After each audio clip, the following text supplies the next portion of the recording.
Hey everybody, like I said, this month we had so many questions, so let's just get into the next three. And the first one is, it's a little longer, so hang in there with me. And it says, I'm going to give this a shot. It took me many years to finally break down. To be exact, 47 years. I am now 52. And up until I was 50, I have always been someone's victim. However, I didn't see it that way. I was sure it was me. Society teaches us from an early age. I learned that you are all that you have. I learned you can only count on yourself and no one really cares and no one really wants help. Yes, as you guessed it, I've been diagnosed with BPD, borderline personality disorder. But that's not all I was diagnosed with. I was also diagnosed with dissociative personality disorder, better known as DID, dissociative identity disorder, as well as multitudes of other things. My biggest issue right now is I've been through many therapists and hospitalizations. Though I've made progress and diagnosis changes, my therapist stated to me that dissociation is not a diagnosis, rather something we're trying to rule out. I'm not really hung up on the diagnosis per se. However, it does make me feel like she doesn't believe me. And I'm going to stop right there because yes, dissociation can just be something that we're ruling out. There are, just to give you an idea of how therapists work, we do take all of your symptoms into account. Let's say you come to me and you tell me, Katie, I struggle with feeling like I don't enjoy things. I also feel my heart race sometimes and my breathing is hard and I feel like I'm drowning. I also feel kind of like pulled away. Sometimes we can go through a bunch of different types of symptoms, and I'm going to write those down because I'm going to keep track of them, and it can be something that we quote unquote, like she said, I'm going to rule out, meaning I don't know if you have a full diagnosis of something yet. I want to check that. I want to see what your full, like, couple of months working with you looks like so I can decide whether or not you meet the criteria for different diagnoses. So just to give you an idea. And if you don't feel like your therapist is hearing you properly, you don't feel like they're listening to you or understanding your symptoms, talk to them about it and ask for a referral, because there's no need wasting our time telling our whole story and talking to someone if they're really not listening, okay? Because she said, I feel like she doesn't believe me. Then go on, she says, currently I'm in a downward spiral, picking up speed as I go. I have no insurance, no support, and it seems like no help. I just can't hang in anymore. How do I really get people to see that I want help? And then she says she's just having a really hard time and she's afraid that the fumes are going to give out and she just can't keep going.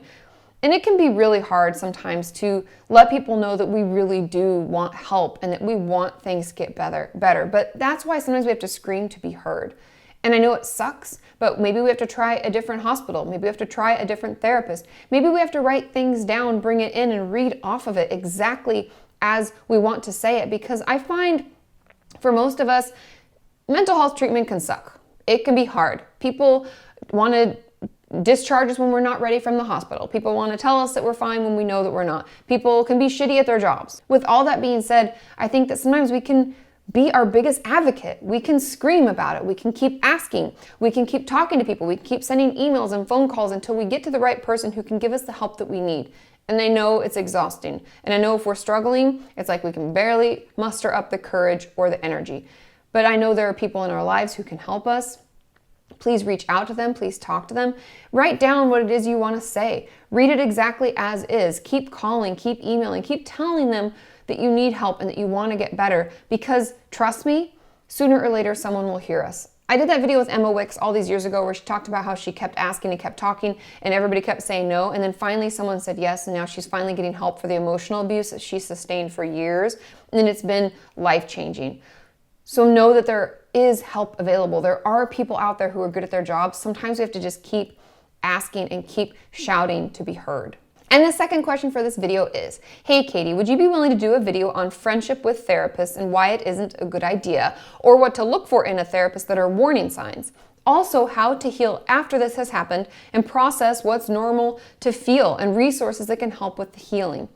I have a lot to say about this question. And the first thing I want to address is if your therapist is sharing a lot about their personal life, that is not good at all.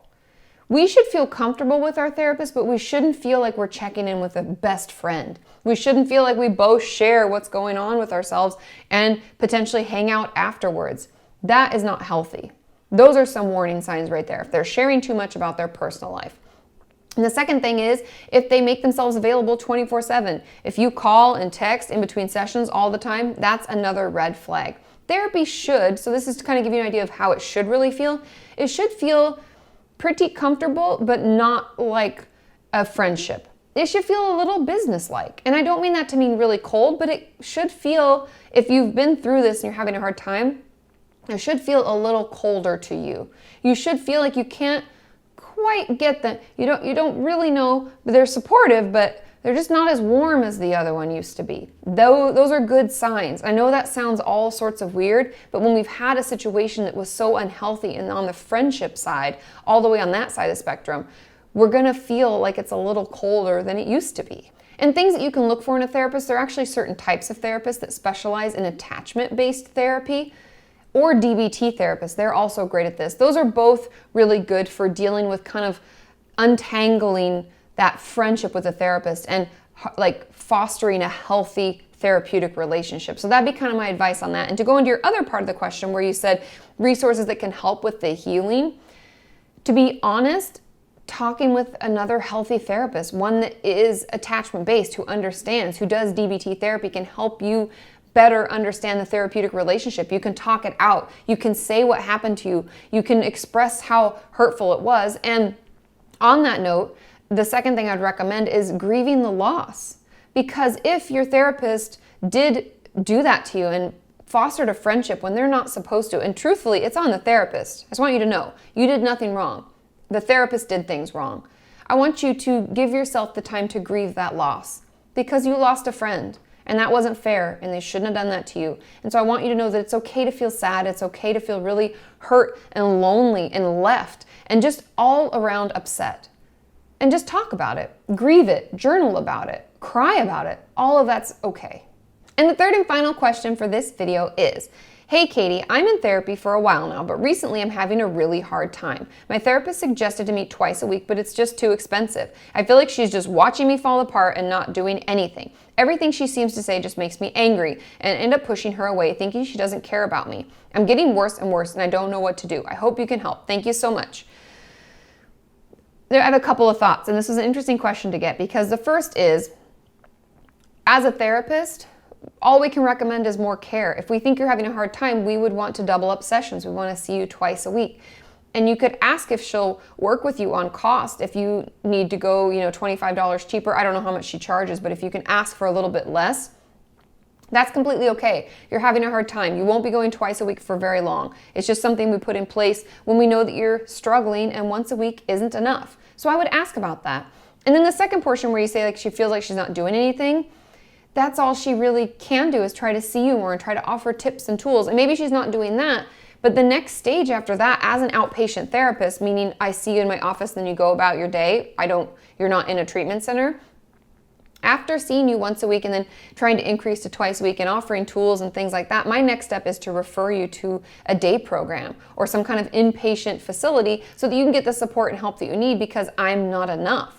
And so maybe that's what she's working towards because she may not be enough. You said you feel like she's just watching you fall apart and not doing anything. Maybe what she's doing isn't enough for you. And so my recommendation for this would be to think about it and assess whether maybe you just need a higher level of care for a while and then you can come back out and see your therapist when you're doing better. But outpatient therapy can be hard. We have a lot of time on our own. A lot of time between sessions where we're supposed to, try the tools and start to feel better and work on ourselves. And that may just be too much right now. And I want you to know that that's okay. But having this conversation with your therapist is also okay. And I would encourage you to say, just like you said to me, say, I feel like you're just watching me fall apart and you're not doing anything. I can't afford 2 sessions a week. I don't know what to do. And then hear her out. See what she's thinking. Maybe she's trying her best. Maybe she thinks you need inpatient. Maybe she didn't know that you were having such a hard time. But it's important that we communicate it because then we can really get the treatment that we so desperately need and deserve. I hope you found these answers helpful. Thank you so much for sending them in and thank you for your support. I couldn't do what I do without you. I love you so much and I'll see you next time. Bye.